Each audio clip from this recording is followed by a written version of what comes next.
The Tennessee Volunteers travel to Columbus to take on Ohio State in the first round of the college football playoff. We are here previewing, predicting, and breaking down this game between the Volunteers and the Buckeyes. Hello, everyone. I'm Chris Phillips. He's Dave Shumate. He's Cole Thompson. Appreciate each and every single one of you tuning in. Again, make sure you like, subscribe, turn on notifications. Check us out via podcast, wherever you get your podcast. You can also find us across all social media platforms as well as our website, secunfiltered.com. This segment brought to you by our friends over at Prize Picks. Go to prizepicks.com. Use promo code SECU at sign up to get $50 instantly when you play your first $5 or more lineup. That's prizepicks.com. Promo code SECU to get your $50 bonus today. Josh Heupel and the Tennessee Volunteers find themselves in the college football playoff. They travel up to Columbus, Ohio at the Shoe to take on Ryan Day and the Ohio State Buckeyes. We are here previewing, predicting, and breaking down this game. I am Chris Phillips. I'm joined by Dave Shumate and Cole Thompson as they help us dissect this football game and talk what should be one of the premier matchups of the college football playoff. Dave, Cole, appreciate you guys taking the time and excited to break down this matchup with you. Yeah, I'm excited. It's probably the game in the first round that I'm most fired up about. It kind of gives us the real, when we saw the 12 teams, like not 12 teams specifically, but when we were moving to a 12-team playoff, this is kind of the vibe I think everybody thought about. An SEC team going up north to play Ohio State, to play Penn State, to play Michigan, whoever it is, a traditional SEC blue blood versus a traditional Big Ten blue blood in the north in December, or up in the north in December. We're used to seeing these games either in a playoff game or the Citrus Bowl or the old Outback Bowl, battling for either the shrimp or the bloomin' onion. I mean, we always saw it in good weather, or we saw it in a neutral field during the on turf or inside. So it'll be interesting to see what this will look like. Again, it's probably going to be in the high 20s, but again, it's cold for Ohio State too. So, I talked about this about a month ago. It's why a lot of these Big Ten teams don't play a lot of games at night in November too. They don't want to play in it too. We're all human beings here. They put on their pads the same way Tennessee does. The cold's going to be, I think, a little bit of a relevant, but there's other stats we'll get into here. But right, a lot of pressure on Ohio State, Ryan Day here. A lot of people are worried about it being at home for him a little bit. I don't really understand that one. I'm sure if you ask Ryan Day, they'd much rather have this game at home than at Neyland. But I thought this game was big from where it was going to be played. It was going to have a big determining factor, unlike kind of the other games. Like I'd feel good about either way. This one, I think, is key. I think this is the highlight of the first round, this game. I don't care what anybody says. This is the best matchup of the first four. This is the one to where you can say, I think this is going to happen, and then the other thing completely turns on over. If you were to try to predict what is going to occur, I don't think that you can understand it. I truly don't, because they're the two most evenly matched teams. They both have faults. They both have strengths. They both have weaknesses. They can expose those weaknesses regardless of location. And I think that both of these teams face a little bit of pressure. For Josh Heupel, you have your quarterback. You have a guy that you believe can take you to the next level. And you're also now bringing in most of your recruits. So were you winning because of what Jeremy Pruitt was bringing in? Or are you winning because of what you're preaching? And then for Ryan Day, you went out, you made sure that 2025 was a year that you were all in on winning the college football playoff. 2024, my apologies. You went out and you brought in players that you didn't need. You just wanted to bolster up your defense, bolster up your offense. You changed quarterbacks because if you didn't think that Kyle McCord was good enough to beat Michigan. And lo and behold, here you are trudging on into a playoff game, now feeling the pressure that you're not only going to have to win this game, but you're going to have to win this game and multiple games in a dominant fashion just to show the college football world I am the right guy. And just because we can't get over the hump of beating the Maize and Blue doesn't mean that we are an overrated team, to say the least. Guys, quickly on a note, Dave brought up the weather. That's, of course, a talking point amongst many. I made the point last week in the midst of about 20-degree weather while I was out skiing in the western North Carolina mountains, not far from Rocky Top, when it was about, again, 20 degrees, snow, 20-mile-an-hour winds. Saturday night, which you can expect, this is the early forecast, high of 31, low of 15, not a drop of rain or snow in sight. So, listen, it's going to be cold, but it gets cold as shit in eastern Tennessee as well. Trust me, it does. If Tennessee loses this game, it's not because it's cold. No. Probably because they turned the ball over, committed penalties, and just didn't play good football. Right. What do you think the weather? What do you think the weather is right now, currently in Knoxville? I'll probably say it's mid-30s. It is 45 degrees, so it's definitely going to be colder. But the nights get down to 24 going into this game. Yeah, and if you look at last week, again, up where I was, I believe I saw a picture of Tennessee. They were practicing in the snow. So they got snow in Knoxville too. So again, it gets cold there. Let's just go ahead and throw that out there. Again, this kickoff, guys, this Saturday, December the 21st, 8 p.m. Eastern time, prime time on ABC in Columbus, Ohio, at Ohio Stadium, better known as the Shoe, the Horseshoe there. Ohio State is a 7.5-point favorite, the over-under at 47.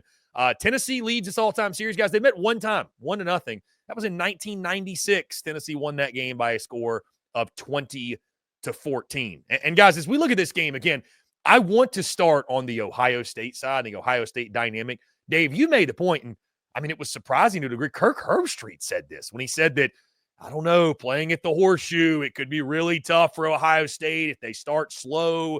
You know, the crowd's going to be against them, turn against them. And I think you made a good point, Dave. Like, even with that dynamic, I don't think you'd rather be playing in Neyland. Like, I don't really know that you'd go that far. But, boy, you're trying to bounce back from an excruciating loss. And Ryan Day talked about the impacts of losing to Michigan. And, I mean, I felt bad for the guy when it happened because he talked about outside of the death of a family member, losing to Michigan was the worst thing that had ever happened to him. Like, think about how crazy that is and, like, what he has to deal with that. Now, to Cole's point, you come into this game, you talk about pressure. I mean, guys, is Ryan Day fired if they lose? I mean, they already want him gone, a lot of them. I'm just like, I think it'd be dumb. I'll say this again. I think it'd be dumb too, but Ohio State sources outside of their GM, but he ain't going to tell me that. But I think it'd be stupid. Who are you going to go get? Reports I think it's more likely Ryan Day would go leave to go elsewhere than he would get fired. Yeah, reports right now say that Ryan Day's safe for 2024. Now, after 2024, going into 2025, that completely changes. Ross Bjork also wasn't the athletic director that hired him, and he isn't. And Urban Meyer, who recommended him to be the replacement, is no longer in the building. So you don't have Gene Smith to back you up, and you don't have Urban to back you up. But I don't think that this is the year you get it done. I think that this is the year where the seat is beyond scorching to where you have addendums basically put into your contract. If X, Y, and Z don't happen, I think it's best that you start looking elsewhere. But Dave's right. There is an opportunity for him to potentially go to the NFL. And if there is, he may want to take it to hit the reset on his career. Guys, you look at this game, I tend to go towards, from the gambling perspective, I think, number one, it's interesting. There's a hook on that 7.5 Ohio State favorite. But the number 47, I think you got two dominant defenses here, man. And again, the one thing that Cole maybe can limit just a little bit is, you know, when you think Cole, you think more kind of run the football, tough physical game. It may not be a great night to sling it around. But I think with these two defenses, these two front sevens, man, and I think a pair of offensive lines, you know, talking to Ohio State folks, watching some of their games, listening to some other folks, if you will, they've had some struggles on the offensive line. They've gotten pushed around. And we know what Tennessee's going to bring in this game. They got the running game that'll travel. They got the defense that'll travel. It's all about what does Nico give you. I think he controls their ceiling. Guys, you look at Ohio State. Can they run the football? What are you getting out of Will Howard? But I think we know we're going to get in this one. I'd be really, really surprised if we saw this one, you know, get out of hand from the standpoint of scoring. What do y'all think? Again, styles make fights. I think the style of this game, I think we're going to see a lower scoring defensive kind of battle. I think both front sevens will be in a good position to have a great night. Yeah, I'll be interested to see the little cat and mouse piece out of both halves a little bit. I think the first drive or two for both teams offensively will be interesting because, you know, Tennessee likes to spread everybody out. Hell, their hashes for Ohio State or their splits for Ohio State fans that hadn't watched a lot of Tennessee. I mean, it'll almost be from Columbus to Cleveland, how big the splits will be for their offense right there. They want you to declare what you're running defensively. That's what they do. They just decide on a numbers game. And that's why I've always said Tennessee doesn't have to have elite offensive linemen with the style they play. They only run the ball if the math makes sense for them in the box for the most part. So they're going to declare. It'll be interesting to see from that perspective. Again, I do think Tennessee does have something that travels in any kind of weather, like you mentioned, Chris, with Dylan Sampson there. I think on the other side, what does Jim Knowles do? Does he immediately just come in and kind of just be like, I'm loading the box? I think Caleb Downs is a total X factor in this game. He's played this offense last year in Tuscaloosa when Alabama beat Tennessee. I think he's better inside that box. He's kind of like the Minka Fitzpatrick. It's what everybody around Alabama kind of compared him to, the best player they'd had in that secondary since him, probably a top two defensive back in the Nick Saban era there. How does Jim Knowles utilize him in this? This is kind of his game to some extent as well. I think on the other side, what does Tim Banks do? I mean, what does Tim Banks do? Are you just gonna, or is Tim Banks gonna go load that box? I don't know if you can do that. I probably lean Nico a little bit in the passing game if I'm trusting the true quarterbacks. I mean, I think you're running into a brick wall if you're just running your running back or running design runs with Will Howard across the board there. But that's when Chip Kelly comes in. What does he do? If I'm Chip Kelly, I'm spreading. Again, I don't trust Will Howard slinging around, spraying around for 60 minutes. I don't think he can do that for a whole game. I think you may take Tennessee a little bit by surprise because I do think it's the best wide receiver core that Tennessee has faced all year. And I think Jermod McCoy, we did our award show yesterday. I think he's one of the more underrated players in the league, one of the better corners in the league. But again, they haven't faced in this group. I think you may go spread them out a little bit because I think Tennessee is going to be like, you're just not going to run on us. If I'm Chip Kelly, I am spreading it out at least for a bit to see where they adjust from there. The adjustments in this game from both offensive and defensive coordinators is something. It's going to be like watching a Broadway play in New York. It'll be fun to watch. This is the most excited I've been about just the chess matches. I think it'll be different, both these coming out of the first half and the second half, the adjustments here. I'm fired up about it. I just think this is going to be a physical game. Case in point, this is just going to be one on the ground. The weather, the atmosphere, what is going to be this defensive line versus another great defensive line. That's what this is going to come down to. And for me right now, I think it hinges on Jim Knowles versus Dylan Sampson. Because I want you guys to go back and remember the Oregon game. If you look, Jordan James rushed for 115 yards. They averaged 5.2 yards per play. Then go to the Michigan game. Khalil Mullings, not Donovan Edwards, not Blake Corum, not guys that we've talked about in the past that were part of a national championship run, averaged 5.1 yards per play. They averaged as a team 4.8 yards a run and 172 yards on the ground. This is against a Michigan roster that many people were thinking was underwhelming this year and was kind of trudging into the game. Well, Dylan Sampson is the best running back in the SEC. He was the SEC Offensive Player of the Year. And you're asking me right now to trust a defensive line that wasn't able to slow down Jordan James. Jordan James is a great running back. Dylan Sampson's better. A run game that wasn't able to slow down Khalil Mullings. Khalil Mullings is a good running back. Dylan Sampson's better. For 4 quarters. And then on top of that, this is also a very good defensive front for Tennessee. It's the deepest defensive front in college football. I mean, they have players like James Pierce who are going to be front day one starters and top 15 picks in the NFL, and a guy sitting waiting in the wings who's going to play 6 snaps and then next year be able to come on in and be the defensive replacement. Like, that's how deep. They're tenfold deep. And this is an offensive line that right now is missing some elements. They don't have Proctor. They don't have Seth McLaughlin in this game. And they also struggled to really run the football against Oregon and against Michigan. 3 yards a carry. Quinshon Judkins had 46 yards. Travion Henderson had 21 yards. For a team that was supposed to be banking on its ground game as its backbone, neither running back really separated itself as a difference maker. So I think this game is going to be one in the trenches. I think this game is going to be one on a chess match between Jim Knowles and I really do believe Dylan Sampson. Can he find those small little crevices to keep the ball moving? And then if you are able to corral the box, then you're going to have to trust Nico Iamaleava to go ahead and connect. Here's the problem when it comes to Nico Iamaleava connecting. He right now feels like the solution. The question is, who's going to be the receiver that won't be dropping the ball? The way that we saw in the Georgia game, the way that we saw in the first half against Vanderbilt, the way that we saw in the Arkansas game. I do love the fact that a team like Tennessee has shown you this season, they can win these close calls, these low scoring, 24-17 type matchups. They've done it. But I do wonder, are you going to have a receiver when you need a big-time play to step on up? And who is that wide receiver? Because that has been one of the few things that I have harped on a lot this year.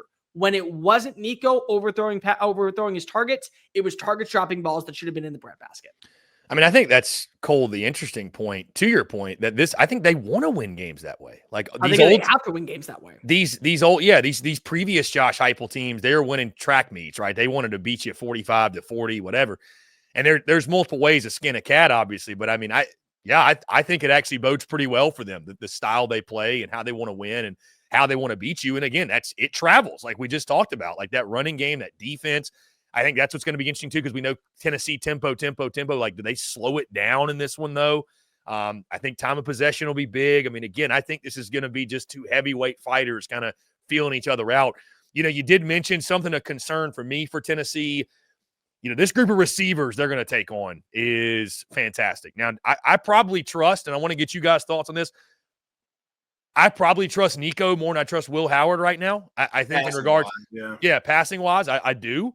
But with guys like Smith, Egbuka, I mean, these are like big-time guys that Ohio State's got on the outside. And if there's any question with Tennessee's defense, it's still the secondary. So, are they able to hold their own in the back end, limit those explosive plays? I mean, they're probably going to get theirs, but I think that's going to be the big question for Tennessee in that secondary. And then again, I just go back to, guys, Dylan Sampson, like you mentioned. I mean, your stars have got to shine brightest in a game like this.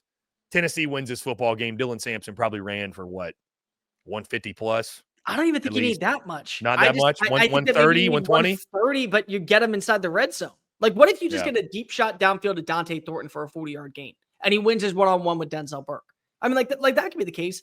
Let's also just call a spade real fast. If you threw Ohio State's wide receivers and the consistency that they've been playing at in Knoxville's offense, in Heupel's style of play, is that not your SEC champion?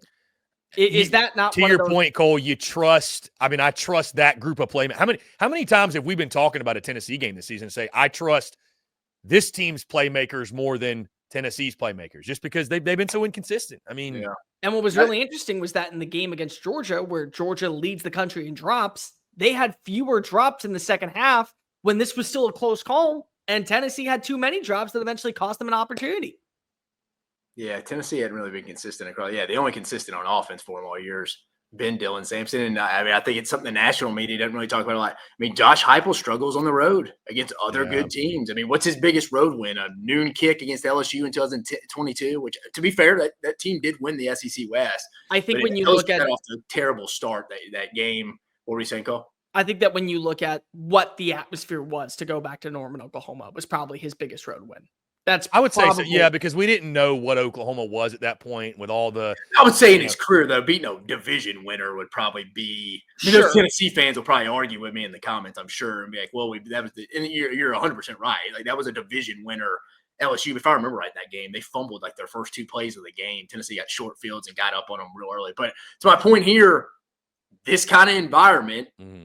Is something they typically struggle in for whatever reason. Like they maybe not for the whole game they struggle in. I mean, we've seen Tennessee come out and their scripted plays look great. It's like, man, like Florida in 2023 last year came out scored in the first play of the first drive with Joe Milton. I don't think they scored again. Now Cooper Mays was out. They'll have him obviously this game. But for whatever reason, they'll go halves. They'll go Alabama last year, or Georgia this year. They'll go halves where they just are non-existent. Cannot have that happen. Yeah. On Saturday. That cannot happen. And that, I mean, if I'm being honest, for the Vol fans listening, for Cole and Chris, I've harped it. That's what concerns me in this game. I said it all year when we were looking at the seedings as it was getting closer. Whoever was hosting this game seed-wise, massive impact. And, I mean, we could make a case going in the future. I mean, the 8-9 matchup's going to be – obviously, people are going to be like, man, if they only had the home field advantage, which obviously they don't. This game's played at the Shoe. But if you're asking me right now, do I still have questions when it comes to Ohio State? I absolutely do. And play calling is one of them. I feel like that so far we have seen Chip Kelly kind of not live up to the expectations when he said, I don't want to be a Big Ten coach. I just want to call plays. And it's not anything against Will Howard, because if here's the bottom line, guys, you knew who Will Howard was when you brought him in. You knew what he could do and what he couldn't do. This wasn't a dude that you were just banking on his upside. You saw him take a team and win a Big 12 title just 2 years ago. And you saw last year, he was splitting reps with Avery Johnson. So it's not like you didn't know how to game plan for Will Howard. So what happens if you have to turn the ball to Will Howard? 2 interceptions, 1 egregious interception inside the red zone against Michigan. And this is a defense that, again, I respectfully understand where you guys come from. Who have they been tested against? Alabama wide receiver wise is probably the only one. But I'm still sitting here and going, I'm sorry, I can't doubt Tennessee's secondary that much anymore because of every opportunity that they've had a chance to blow it, they really haven't. And when you go look at the game against Georgia, yes, they allowed a couple of touchdowns to Oscar Delp, but also you're probably going to have a linebacker covering Oscar Delp. The linebacker position is really souring right now because they lost Keelan Peely, their leading tackler, and the guy that they thought was going to be the difference maker up the middle. That's a position where I think that you're going to have to get the tight end more involved in this matchup if you're Ohio State, because of a Jerome McCoy may shut down a Jeremiah Smith. And if you don't have a quarterback that can find open receivers that are getting it 18 yards down the field, you're going to have to win your one-on-ones, whether it be a safety covering Emeka Egbuka or somebody covering the tight end or out of the backfield to Travion Henderson and Quinshon Judkins. And If you give me an opportunity to let James Pierce win his one-on-one against a backup left tackle, I think that's going to be a stop for a -3 yards or for a loss of a couple other yards. The other thing that's really important here is that Quinshon Judkins, I'll be really interested to see how he plays in this game. Because remember, he was at Ole Miss when Ole Miss played against Tennessee. But if I remember correctly, he didn't play in that game. I think that he was hurt in that matchup. So he has yet to see a Tennessee defense. And to your point, Cole, going back, looking at some highlights from that and watching some of that Michigan game, and he made Will Howard made some very ill-advised throws in that football game. So I think, from the Ohio State perspective, you're feeling very uncomfortable when it comes to the thought of putting this game on his shoulders and asking him to go win it. Also, Dave, you hinted at this. I mean, Tennessee, they've had a road game problem under Heupel. And I feel like I almost hate saying that because it's like, man, listen, it's just hard to win on the road. But to your point, it's just time and time again we've seen in situations like this, they haven't had that breakthrough, it feels like, road win in an environment like, again, even LSU was an 11 a.m. local kick, like you mentioned, kind of a weird game. They jump out early. I agree with Cole, the game at Oklahoma. We didn't know what Oklahoma was going to be, everything surrounding that game, primetime, that was big. Guys, here's the other thing. Tennessee hadn't played a complete game. I mean, they show up one half. They look like national title contenders. And then, like you said, they go no-show. And the other half. Vanderbilt, probably their most complete game. Their most complete. So maybe they can replicate that. But they were down 14-0 and 17-7. So it's like, I don't know. I don't think you can win a game like this and go into the shoe and beat Ohio State if you disappear for 30 minutes. I don't see it. As much as Ohio State maybe they do have problems. I think every team in this playoff has holes, obviously, with the way the sport is now. Everybody in the country. Yeah, everybody has holes. But, with Ohio State holes, you go in there, and I just looked it up, all their road games this year, how many penalties they had this year. They had 10-plus penalties in every road game except one. And I think that was at Georgia, and they had 9. Again, I think unless you follow the program hard, and I think even some Tennessee fans don't want to admit it, the road issues is a thing with Josh Heupel, and it's that offense. They got to get going. I think to your point, Chris, when they try to slow down a little bit, I think that's something Heupel struggled with a little bit. They don't want to slow down because that allows you to get set. A lot of this is, hey, they want the call in, they want the snap in before you can get any of your They did that in Norman, though. They did do that in Norman. Yeah, they tried to get out of there, I think, with that one. Yeah. That was one of his more impressive games from like a game awareness. Like, it was just like, hey, dude, as long as you don't turn the football over, I think you're going to win this game. And to give him credit, he was like, hey, we're just going to get out of here. I mean, you even saw him post-game say it to Nico, hey, we were just trying to get out of here. Like, we beat ourselves. That's the only way we're losing this game. Real quickly, Quinshon Judkins, my apologies, because I know someone will call me out for this. He did not play against Tennessee in 2021. He was on the roster in 2021. He came on in 2022. So my bad on that one. What's going to be really interesting, guys, is that as much as we talk about how good this Tennessee defense is, I would be remiss if we didn't talk about how good this Ohio State defense is. It's number 1 in the country in total yards. It's number 1 in the country in scoring. It's number 2 in the country or 3 in the country in pass defense. Its only weakness, and I don't think you can call it a weakness because it's still top 10, is in run defense, where they're allowing 96.8 yards a game and 2.8 yards a carry, 9 total rushing touchdowns on the year. If you can find a way to beat that, that might be your calling card. But this is going to be a battle. This is going to be one where, again, you got to remember how many players decided to come back to Columbus for one final run. And a lot of them are on the defensive side. Jack Sawyer, JT Tuimalau, Denzel Burke, Lathan Ransom, Steel Chambers. They went out and they brought in Caleb Downs because he thought that he was going to be a perfect fit for the way that they love to run 3 safeties in Jim Knowles' set. I mean, there is so much talent on this defensive side, and what they brought in the portal and how much depth they have. This is a game where if Josh Heupel secures a win, I think that you gain a lot of graces back in Knoxville, because if it's one thing to win on the road, but it's one thing to where you're going to win in a way to kind of regain that support from the fan base, that you are the right guy, you're making the right calls. A loss at Georgia is a loss at Georgia. We're all allowed one mulligan against Arkansas. We're all allowed to have a game. Like Ole Miss is good enough to win the national championship and they lost to Kentucky. Like, we can use that. Your graces are still good. I think this is going to be a really good litmus test as well for whoever wins this game on how to prepare for Oregon. Because as of this point, when Oregon is playing on its bells and whistles, the most complete team in college football and probably the hardest to stop. to What your do we point. think? Sorry, Chris, I was going to ask y'all. Yeah, you Both, go ahead. I'm legitimately asking you. Y'all think it's more likely, like how a lot of people are thinking Ohio State comes out flat, falls on their face, or you think they come out firing on all cylinders? Like we mentioned, there's a ton of talent. Cole just named a lot of them. I think that's kind of the mix. I think a lot of people kind of think they're going to come in and just totally fall flat on their face. But on the other side of this is, I mean, dude, what if these guys come out? I mean, if there was a team who's kind of been doubted for the last few weeks and just kind of drug through the mud a little bit, their head coach. The jokes have been endless when it comes to Ohio That's State what I'm saying. And it's not like yeah. we're joking around with Clemson. And let's be honest, Clemson isn't near as talented as this Ohio State team. Like it's almost a sleeping giant sitting over there where it's like, man, like if they're playing to their extreme to their ceiling, probably a top 2 team in the country, if not the best team when they're playing their best.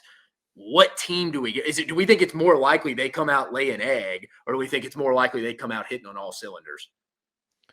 I think the better question is, how do you respond if you're Tennessee? Can you come out and swing on all cylinders? Because if Ohio State can, he hadn't shown us that yet. That's the point. Do it this year, yeah. Ohio State has like Ohio State has. I didn't think Ohio State's loss to Oregon was fine. I mean, that's a tough, a road game there. It's a bad play. It's the penalty, which was one of the smartest moves by Dan Lanning to get the 12 men on the field. It was sliding and not getting that timeout on time to be able to get out of bounds for the field goal. It's a 1-point loss to the number 1 team in the country. It's really hard to say that that's a bad loss. And they've shown the explosivity to where they're able to take advantages, but then their defense allows the team to hang around too close for comfort when they're explosive. And we haven't seen that explosiveness consistently from Tennessee.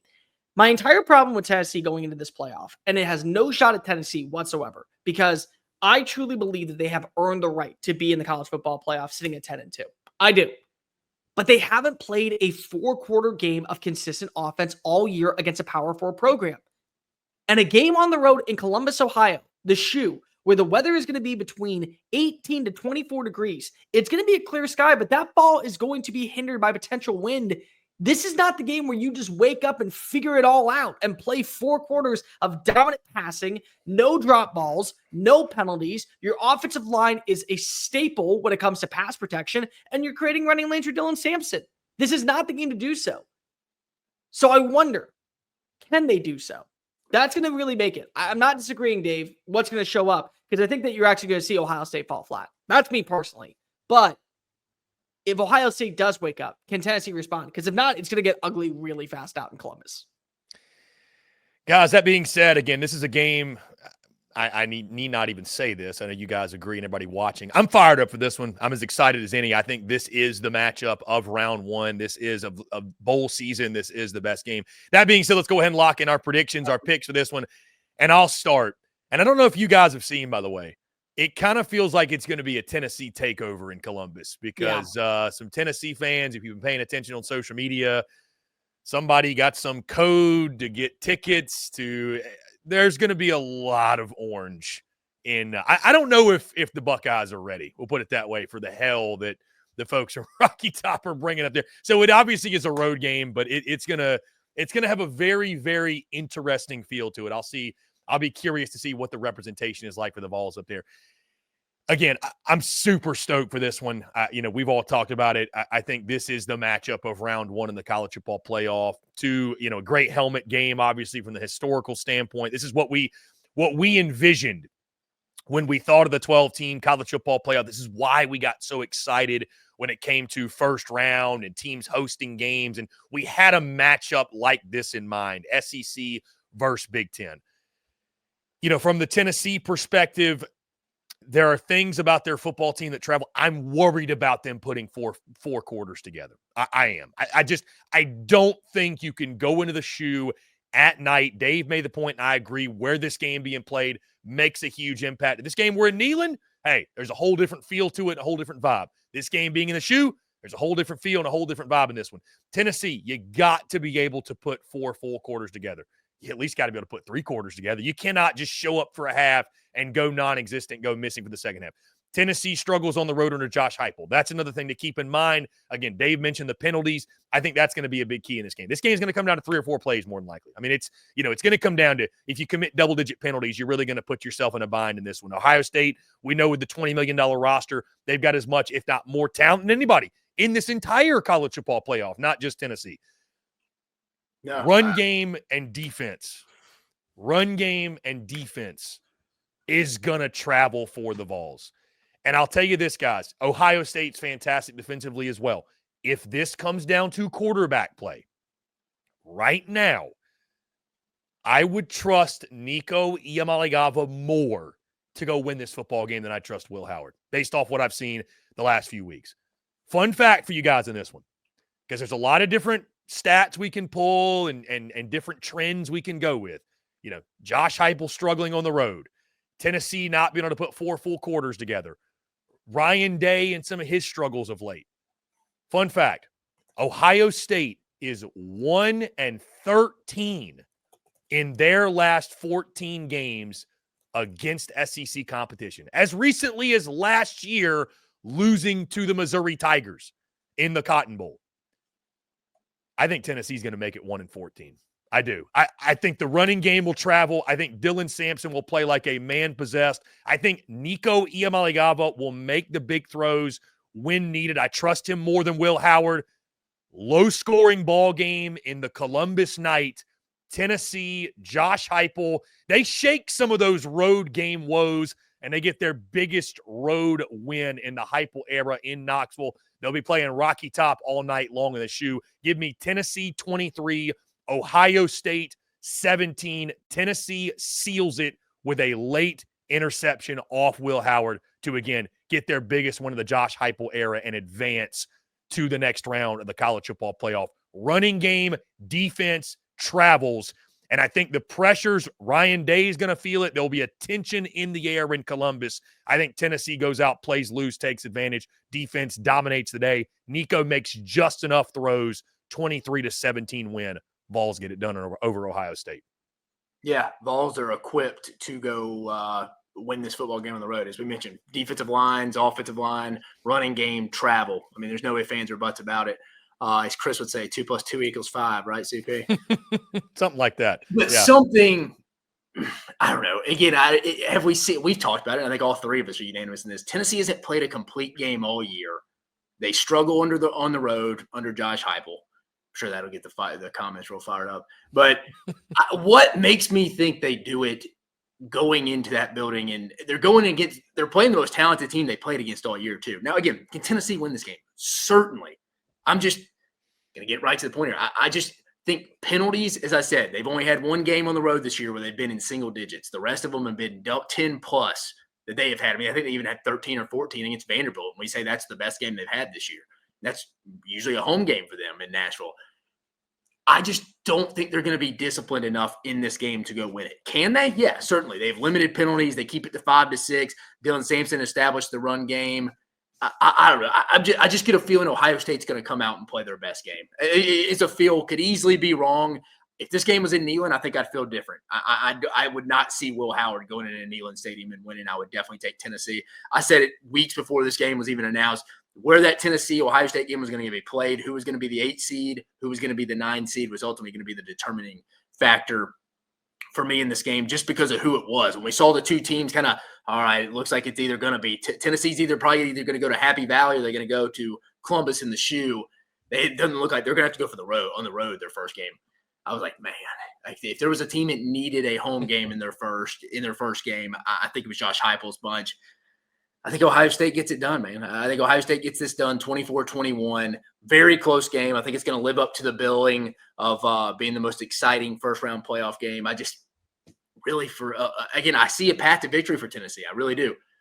I just can't trust this team right now. I can't trust Josh Heupel to go on the road in Columbus, Ohio, against the most talented team on paper they have played all year and get the job done. I just can't go with them. Give me Ohio State 24-21. I'll just say it. I don't think they're either team I can trust right now. Sorry, I don't. I know I'm going to piss off a lot of people. I'm going to piss off a lot of Tennessee fans. I may pick Tennessee, but I'm going to piss you off. You haven't shown me that you belong in the college football playoff other than the fact that your record says that you belong there. You haven't played 4 quarters of a football game. You have shown me glimpses of what this team could be, which is why I have a lot of hope in you. The same thing goes for Ohio State. Ohio State spent $7 million in the transfer portal, and they also spent over $20 million in NIL to retain as much talent as possible, to lose to an Oregon team on the road by 1 point, which was positive, but to be embarrassed and shell-shocked while seniors that have never known the feeling about beating the maize and blue walked off the field, grabbing people on the personnel staff, saying they planted the flag. I'm sick of this crap. I'm sick of this crap. And so you're asking me, who do I think is going to be the better team on Saturday? That's what it's going to come down to. Not who's the better team. Who's the better team on Saturday? Who do I trust more at quarterback? Nico Iamaleava or Will Howard? I trust Nico Iamaleava. Who do I trust more at running back? Dylan Sampson or the combination of Quinshon Judkins and Travion Henderson? Okay, that's cute. Who do I trust more at wide receiver? Absolutely, the Ohio State group. Who do I trust more in the offensive line? Neither. Because the reason why is because I've seen what Ohio State's offensive line looked like without its 2 best players. I've seen what the 5 best offensive linemen look like for Tennessee, and it is a hit and miss turnstile of misery potentially at times. Who do I trust more in the defensive line? Right now, I trust Tennessee, the deepest defensive line in college football. Who do I trust more at linebackers? That comes down to Ohio State. Who do I trust more in the secondary? If it's at safety, it's Ohio State. If it's at cornerback, give me Gerard McCoy over Denzel Burke right now. So it's a pretty even keel matchup.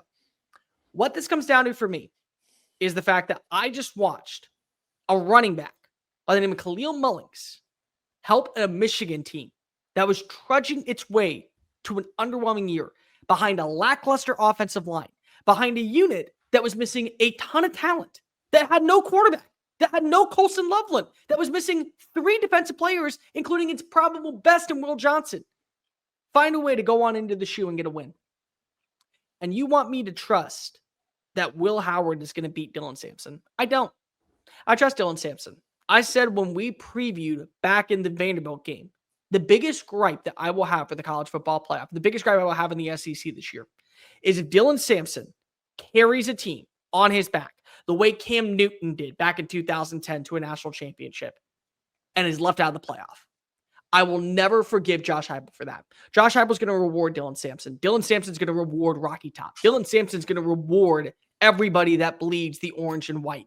And they may not have a home playoff game, which is a travesty in the world of college football, that we do not get a cold December evening in Knoxville and Rocky Top at Neyland, where the atmosphere is second to none, one of the greatest stadiums in college football, one of the best locations to enjoy a Saturday night game, to enjoy what is the divinity of the college football playoff. So they're going to bring Rocky Top to Columbus. They're going to make the shoe silent. 1 rushing touchdown, 1 field goal, 1 field goal. 10-3 final score. Tennessee gets the win. 10-3 final score. Hammer the under, Kohler Bear says.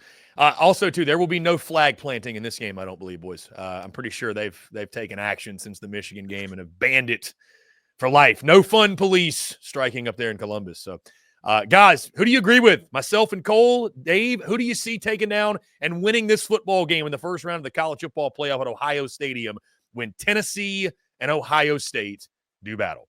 Guys, that's going to do all for us. Appreciate each and every single one of you tuning in. Again, make sure you like, subscribe, turn on notifications. Check us out via podcast, wherever you get your podcast. You can also find us across all social media platforms, as well as our website, secunfiltered.com. For Dave Shumate and Cole Thompson, I'm Chris Phillips. Appreciate each and every single one of you tuning in, and we will catch you on the other side.